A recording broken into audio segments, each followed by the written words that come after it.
ইরানের রাজধানী তেহরানে দেশটির প্রয়াত সর্বোচ্চ নেতা আয়াতুল্লাহ আলী খামেনির জানাজা অনুষ্ঠিত হয়েছে। জানাজার নামাজে তার ৩ ছেলের পাশাপাশি লাখো মানুষ অংশ নেন।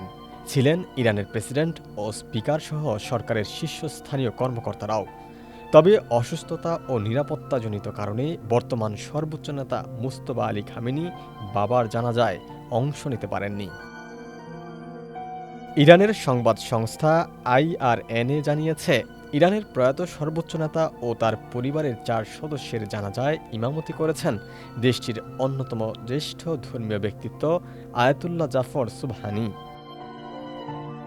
আয়াতুল্লাহ আলী খামেনির ৭ দিনব্যাপী আনুষ্ঠানিক শোক ও দাফন প্রক্রিয়ার আজ রোববার দ্বিতীয় দিন। তেহরানে আজ এই নেতার প্রতি শেষ শ্রদ্ধা জানাতে মানুষের ঢল নামে। অশ্রুসিক্ত নয়নে তারা নেতার জানাজায় অংশ নেন। জানাজা উপলক্ষে আজ পুরো ইরানে সরকারি ছুটি ঘোষণা করা হয়েছে। সন্ধ্যায় প্রয়াত নেতার মরদেহ তেহরানের গ্র্যান্ড মুসল্লা থেকে স্থানান্তর করা হবে।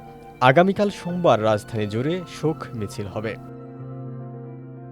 শোক মিছিল শেষে মঙ্গলবার আয়াতুল্লাহ আলী খামেনির কফিন নিয়ে যাওয়া হবে কোম নগরীতে।